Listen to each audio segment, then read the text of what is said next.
राजधानी दिल्ली। रात के 12 बजे थे। रात का सन्नाटा और अचानक दिल्ली, मुंबई, नागपुर में चारों ओर फोन की घंटियां बज उठी। राजभवन मौन था, संसद मौन थी, राष्ट्रपति भवन मौन था। हर कोई कश्मकश में था। शायद कोई बड़ा हादसा हुआ था। यह किसी बड़े हादसे या आपदा से कम नहीं था। कोई अचानक हमें छोड़कर चला गया था, जिसके जाने से करोड़ों लोग दुख भरे आंसुओं से विलाप कर रहे थे। देखते ही देखते मुंबई की सारी सड़कें भीड़ से भर गई। पैर रखने की भी जगह नहीं बची थी मुंबई की सड़कों पर, क्योंकि पार्थिव शरीर मुंबई लाया जाना था और अंतिम संस्कार भी मुंबई में ही होना था। नागपुर, कानपुर, दिल्ली, चेन्नई, मद्रास, बेंगलोर, पुणे, नासिक और पूरे देश से मुंबई आने वाली रेलगाड़ियों और बसों में बैठने को जगह नहीं थी। सब जल्द से जल्द मुंबई पहुंचना चाहते थे और देखते ही देखते अरब सागर वाली मुंबई जनसागर से भर गई। कौन था यह शख्स जिसके अंतिम दर्शन की लालसा में जन सैलाब रोते बिलखते मुंबई की ओर बढ़ रहा था? देश में यह पहला प्रसंग था जब बड़े बुजुर्ग छोटे छोटे बच्चों जैसे छाती पीट पीट कर रो रहे थे। महिलाएं आक्रोश कर रही थी और कह रही थी, मेरे पिता चले गए, अब कौन है हमारा यहाँ। चंदन की चिता पर जब उसे रखा गया तो लाखों दिल रुदन से जल रहे थे। अरब सागर अपनी लहरों के साथ किनारों पर थपकता और लौट जाता, फिर थपकता, फिर लौट जाता। शायद अंतिम दर्शन के लिए वह भी जोर लगा रहा था। चिता जली और करोड़ों लोगों की आंखें बरसने लगी। किसके लिए बरस रही थी ये आंखें? कौन था इन सब का पिता? किसकी जलती चिता को देखकर जल रहे थे करोड़ों दिलों के अग्निकुंड? कौन था यह जो छोड़ गया था इनके दिलों में आंधिया? कौन था वह जिसके नाम मात्र लेने से गरज उठी थी बिजलियां? मन से मस्तिष्क तक दौड़ जाता था ऊर्जा का प्रवाह। कौन था वह शख्स जिसने छीन लिए थे खाली कासे इनके हाथों से और थमा दी थी कलम लिखने के लिए एक नया इतिहास? आंखों में बसा दिए थे नए सपने, ओठों पर सजा दिए थे नए तराने, धमनियों से प्रवाहित किया था स्वाभिमान अभिमान को, दास्यता की जंजीरें तोड़ने के लिए दिया प्रज्ञा का शस्त्र। चिता जल रही थी अरब सागर के किनारे और देश के हर गांव के किनारे में जल रहा था एक स्मशान।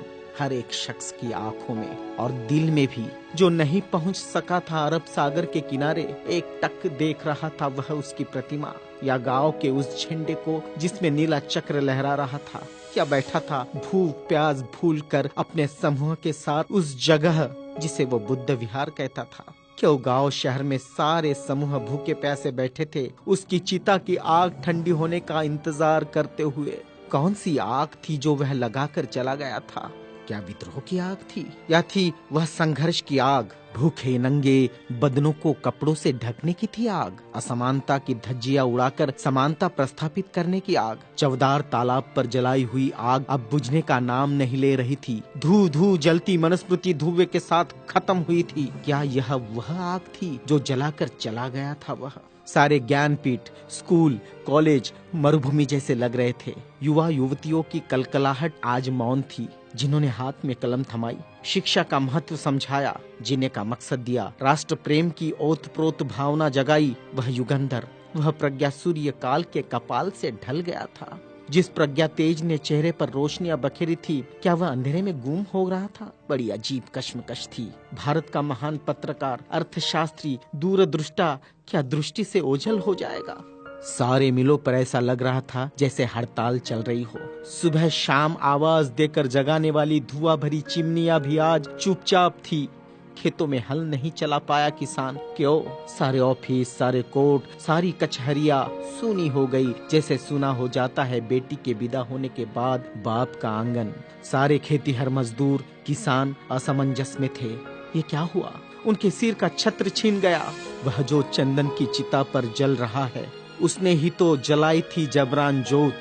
मजदूर आंदोलन का वही तो था आधुनिक भारत में मसीहा। सारी मिलों पर होती थी जो हड़तालें आंदोलन अपने अधिकारों के लिए, उसकी प्रेरणा भी तो वही था जिसने मजदूरों को अपना स्वतंत्र पक्ष दिया और संविधान में लिख दी वह सभी बातें जिन्होंने किसानों, खेतीहारों, मजदूरों के जीवन में खुशियां बखेरी थी। इधर नागपुर की दीक्षा भूमि पर मातम पसरा था। लोगों की चीखें सुनाई दे रही थी, बाबा चले गए, हमारे बाबा चले गए।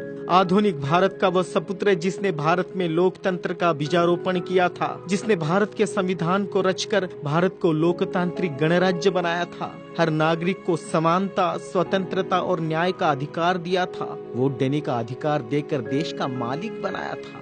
क्या सचमुच वह शख्स नहीं रहा? कोई भी विश्वास करने को तैयार नहीं था। लोग कह रहे थे, अभी तो यहाँ बाबा की सफेद गाड़ी रुकी थी, बाबा गाड़ी से उतरे थे सफेद पोशाक में, देखो अभी तो बाबा ने पंचशील दिए थे।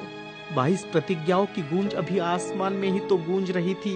वो गूंज शांत होने से पहले बाबा शांत नहीं हो सकते। भारत के इतिहास ने नई करवट ली थी। जनसैलाब मुंबई की सड़कों पर बह रहा था। भारतीय संस्कृति में तुच्छ कहलाने वाली नारी, जिसे हिंदू कोड बिल का सहारा बाबा ने देना चाहा और फिर संविधान में उसके हक आरक्षित किए, ऐसी माँ बहनें लाखों की तादाद में स्मशान भूमि पर थी। यह भारतीय सड़ी गली धर्म परंपराओं के मुंह पर एक जोरदार तमाचा था, क्योंकि जिन महिलाओं को स्मशान जाने का अधिकार भी नहीं दिया, ऐसी 3 लाख महिलाएं बाबा के अंतिम दर्शन को पहुंची थी, जो अपने आप में एक विश्व विक्रम था। भारत का यह युगंधर, संविधान निर्माता, प्रज्ञा तेज, प्रज्ञा सूर्य, महासूर्य, कल्प पुरुष नव भारत को नवचेतना देकर चला गया। एक ऊर्जा स्रोत देकर, समानता, स्वतंत्रता, न्याय, बंधुता का पाठ पढ़ाकर, उस प्रज्ञा सूर्य की प्रज्ञा किरणों से रोशन होगा हमारा देश, हमारा समाज और हम। और पूरे विश्वास के साथ हम आगे बढ़ेंगे हाथों में हाथ लिए, मानवता के रास्ते पर, जहाँ कभी सूर्यास्त नहीं होगा, जहाँ कभी सूर्यास्त नहीं होगा, जहाँ कभी सूर्यास्त नहीं होगा।